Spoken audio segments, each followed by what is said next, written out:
Kan argamnu ganda baadiyyaa osoo hin taane asuma bulchiinsa magaalaa Finfinnee kutaa magaalaa Nifaas Silk Laaftoo keessatti argama. Bulchiinsi magaalaa Finfinnee yeroo ammaa kana rakkoo qaala'insa jireenyaa furuudhaaf hojiin qonna magaalaa keessattis bal'inaan akka hojjetamuuf xiyyeeffannoo guddaa irratti kenneetu kan inni hojjechaa irratti jiru. Obbo Gasit Geetaa'oo fi haati warraa isaanii Aadde Nardoos Maattaafree kutaa magaalaa Nifaas Silk Laaftoo aanaa Laboo kan jiraatan yoo ta'u barnootaa fi muuxannoo qabanitti fayyadamuun magaalaan giddugala oomishaa ta'uu akka dandeessu hojjetanii qabatamaan agarsiisaa jiru. Wanta tokko asuma keessatti oomishaa jirra. Kunirree muuziidha. Madadaan kun asii qabee achi muuziidha. Hundumaa kaarotiin jira, boqqoolloon jira, waan hunduu wanni dhabame jiru kana keessatti hundumaa oomishaa jirra. As keessatti xaafiin jira, qamadiin jira. Lukkuun jira, gaagurrirreen jira, horii aannaniitis qabna. Hundumaa asuma katamaa kana keessatti hojjechaa jirra as keessatti. የከተማ ግብርና ላይ መስራት ይቻላል። በትንሿም ነገር እኮ መስራት ይቻላል። Hojii qonna magaalaa waan xiqqoo irratti hojjechuun ni danda'ama. Lafuma kanarratti waan nyaataa fi kanneen biroof oolan oomishaa jirra. Kaarota, salaaxaa, moosee, geeshoo, paapayyaa, warqee muuzii wal keessa hojjechaa jirra. Waan qotan kana nyaatanii itti fayyadamu qofa osoo hin taanes yeroo ammaa kana gabaaf dhiyeessanii hojii gabaa tasgabbeessuu keessattis shoora olaanaa kan ba'aa jiran yeroo ta'u akkasumas namoota biroof illee carraa hojii uumanii akka isaan jiruu fi jireenya isaanii ittiin gaggeeffatan taasisaa jiru. Gabaadha barri gaddaatu gara kumtaala 80 ol gurgurree jira. Baran ammoo isaa ol kumtaala 200 ol hin galchine jennee yaanna baran. Magaaluma kana keessatti asii qabee bara magaaluma kana keessatti hundumtuu laalanii baadiyyaa kan hin jiraanne asuma Finfinnee kana keessa jira kan nuun qotaa jira. Nuuf dandeenyee gabaa irrattis gurguraa jirra.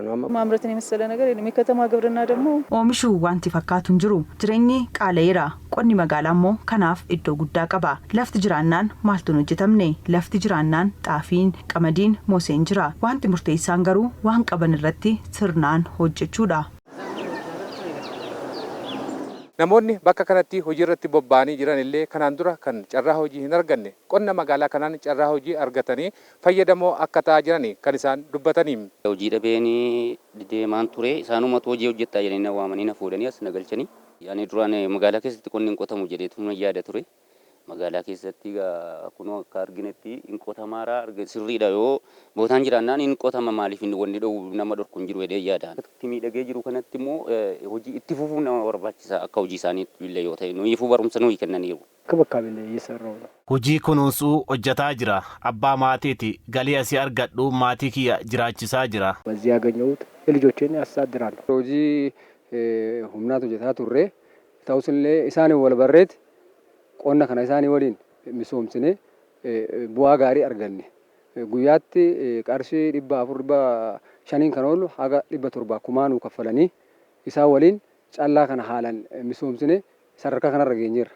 Waajjira qonnaan bulaa fi misooma qonna magaalaa kutaa magaalaa Nifaas Silk Laaftootti ogeessi agiroonoomii obbo Damisee Haayiluu deeggarsa kennamaa jiru. Qonnaan bultoonni bu'uura taasifachuun qonna magaalaa ammayyeessaa jiraachuu himaniiru.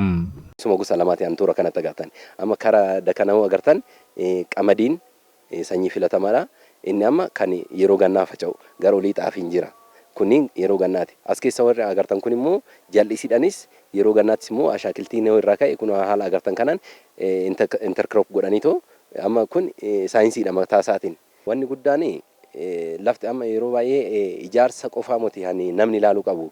Qotee bulaa qofa miti. Soosaayitiin toora san jiruyyuu kan hubachuu qaba. Maaliif gamoo saniin ala wanni nyaatamu toora keetitti argatte taanaan qaala'insa gabaatis furuurratti gahee guddaa taphata jechaadha.